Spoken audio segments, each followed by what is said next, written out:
So we're about to have Jake Ciely from The Athletic, Sig Bloom from Football Guys. We're actually going to talk fantasy.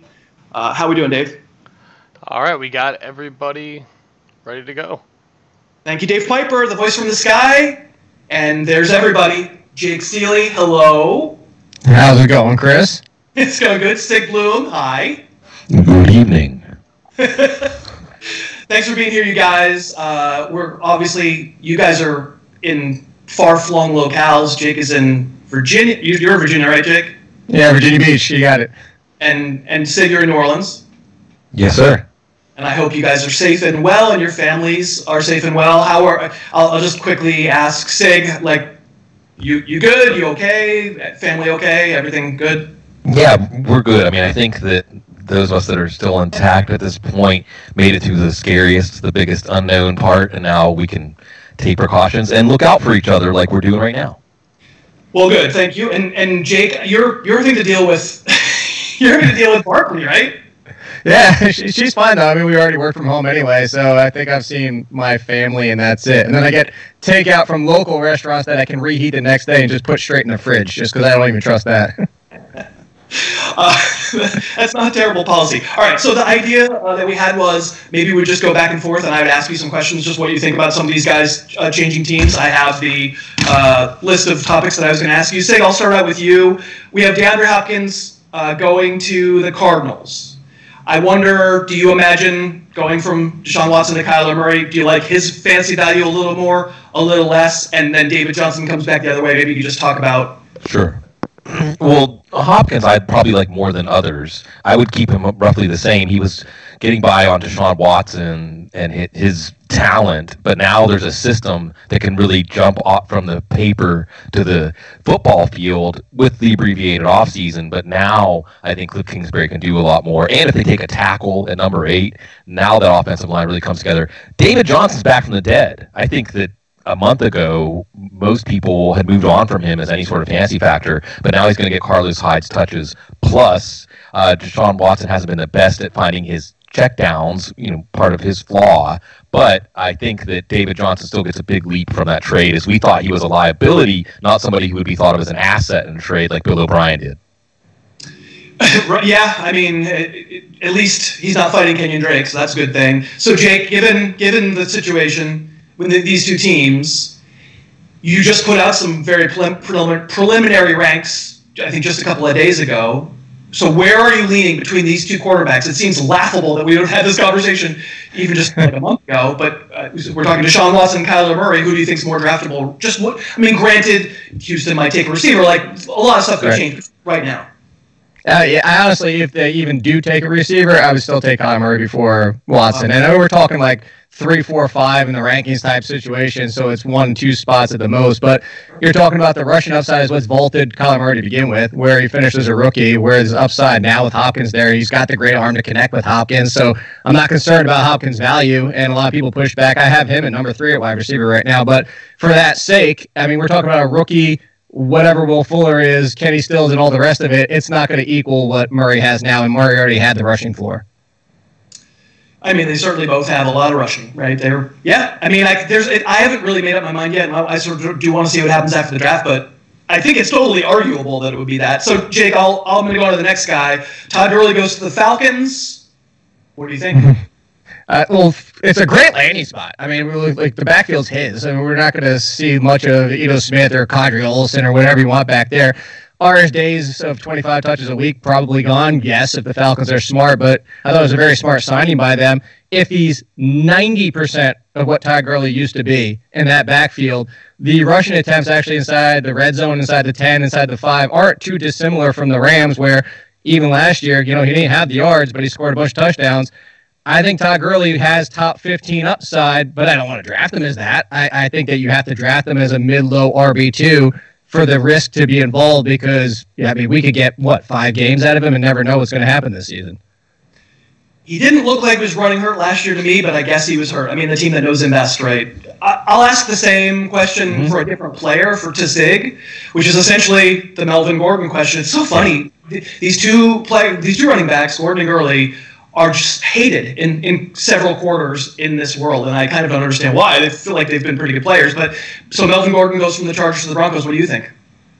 Maybe not as valuable as he was with Phillip Rivers, but I think Pat Shermer's going to make him one of the centerpieces of a safe passing game with Drew Lock. He's going to get the goal line touches. So his value will be roughly the same. And I think if we were looking at a Gordon versus Gurley proposition, I would take Gordon as long as they were going within a round of each other, because I think he has a higher upside, as you alluded to with Gurley. We just know that the Rams weren't telling us the truth about his knee, and you have to wonder if the Falcons will be forthcoming on a week-to-week basis.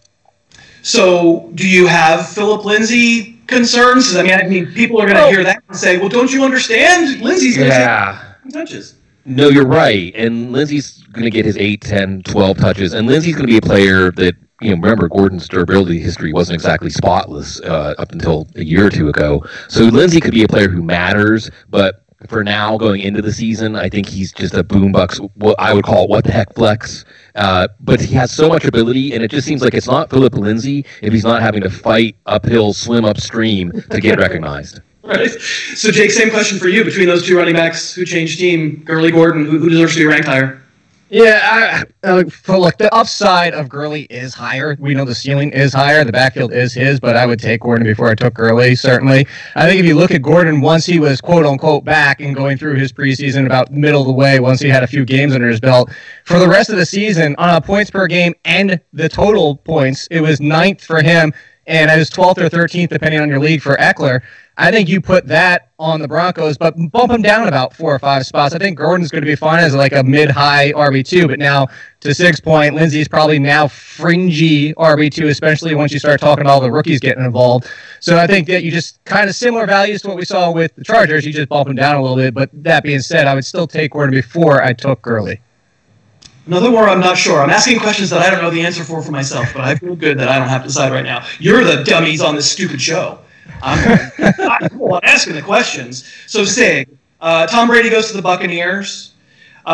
Just from an NFL, just from an NFL team building, and that's going to lead to the fantasy stuff. But just from an NFL perspective, what do you think?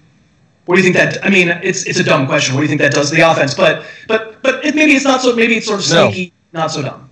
No, it's not, because what schemes Bruce Arians have rolled out there for guys like Ben Roethlisberger, Andrew Luck, Jameis Winston, this is not the scheme for Tom Brady. And I think the two of them are going to have to come together, and Brady almost in a quasi-offensive coordinator role to find plays. And you really, what I would want to see is Brady and Chris Godwin working together, because it's that chemistry. Remember, a lot of what Brady did in New England was on option routes, so he and Julian Edelman would be able to be on the same page and react to the same visual information and anticipate each other's reactions. The other thing he needs is a James White type. Ronald Jones isn't that guy. So I think there's still some moves for them to make, but I think how well he does is going to be a measure of how much Bruce Arians massages his playbook to fit what Brady can do.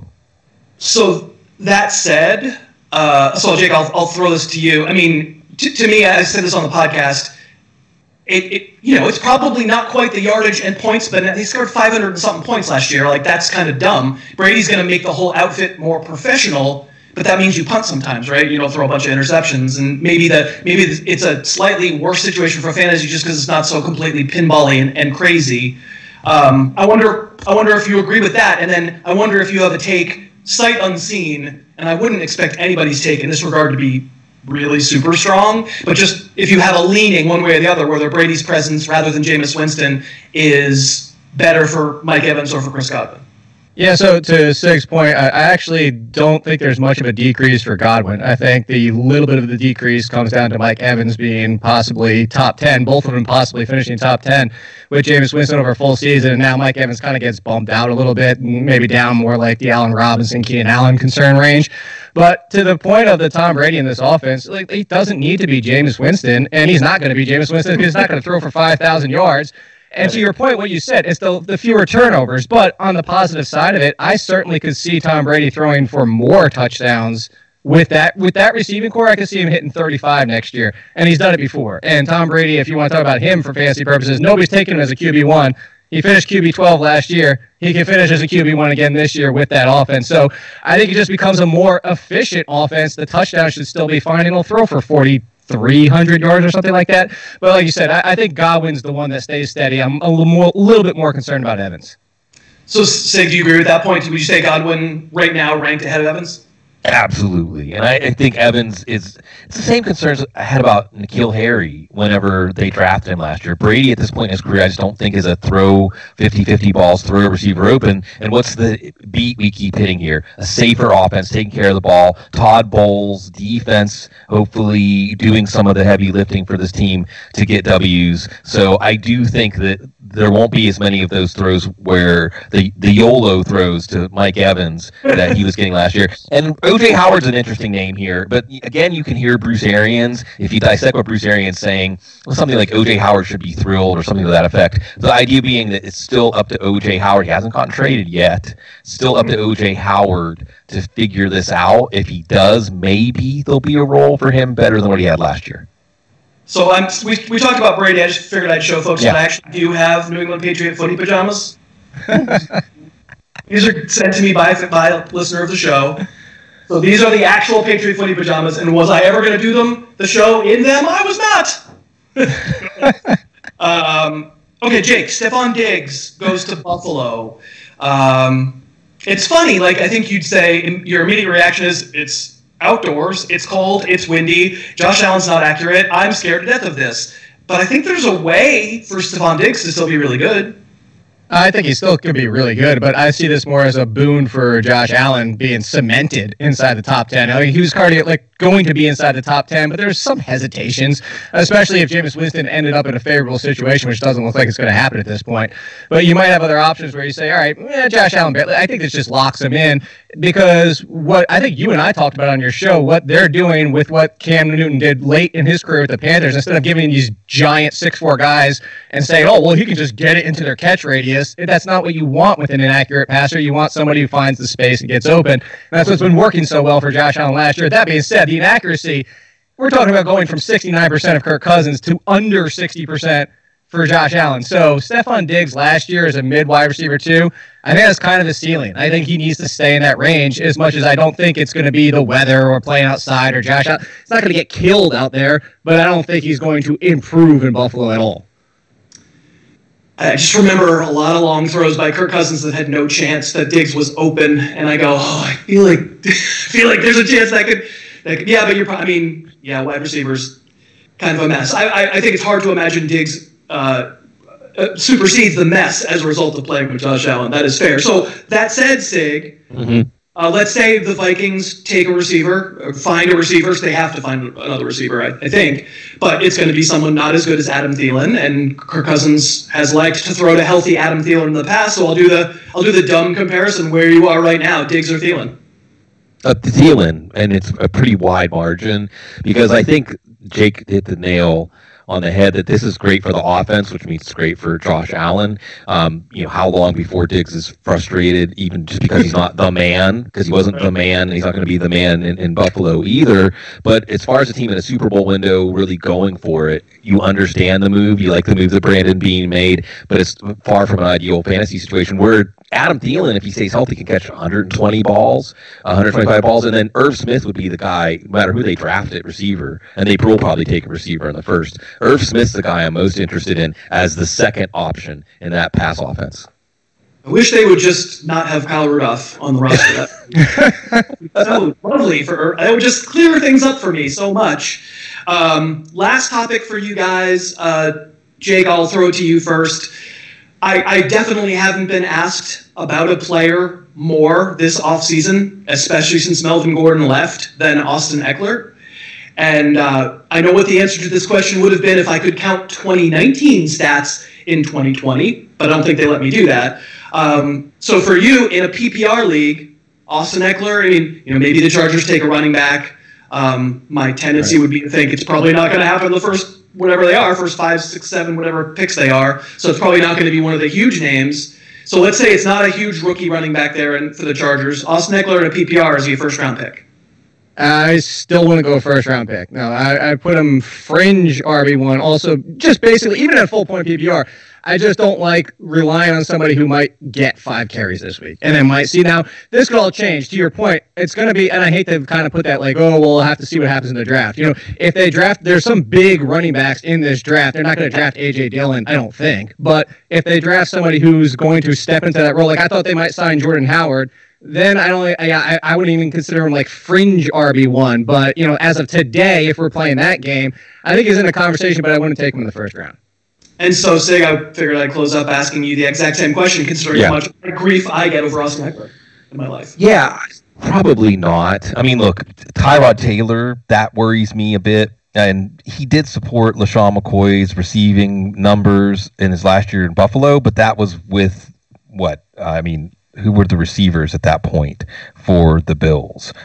With Mike, I mean, Zay Jones as a rookie. I mean, look, but you have Mike Williams, you have Keenan Allen, you have Hunter Henry, and you also have Anthony Lynn saying things like, I just want a quarterback to take care of the ball, keep the game close. This sounds like hearkening back to Herm Edwards. If a drive ends in a kick, it's a good drive. So I'm worried about this being a boring team for offense with those 3 other mouths to feed in the passing game and what should be like a 25 attempt passing game per week. I'd be worried about Austin Eckler. I'd be looking at Nyheim Hines, who they hopefully turn into Eckler with the Colts.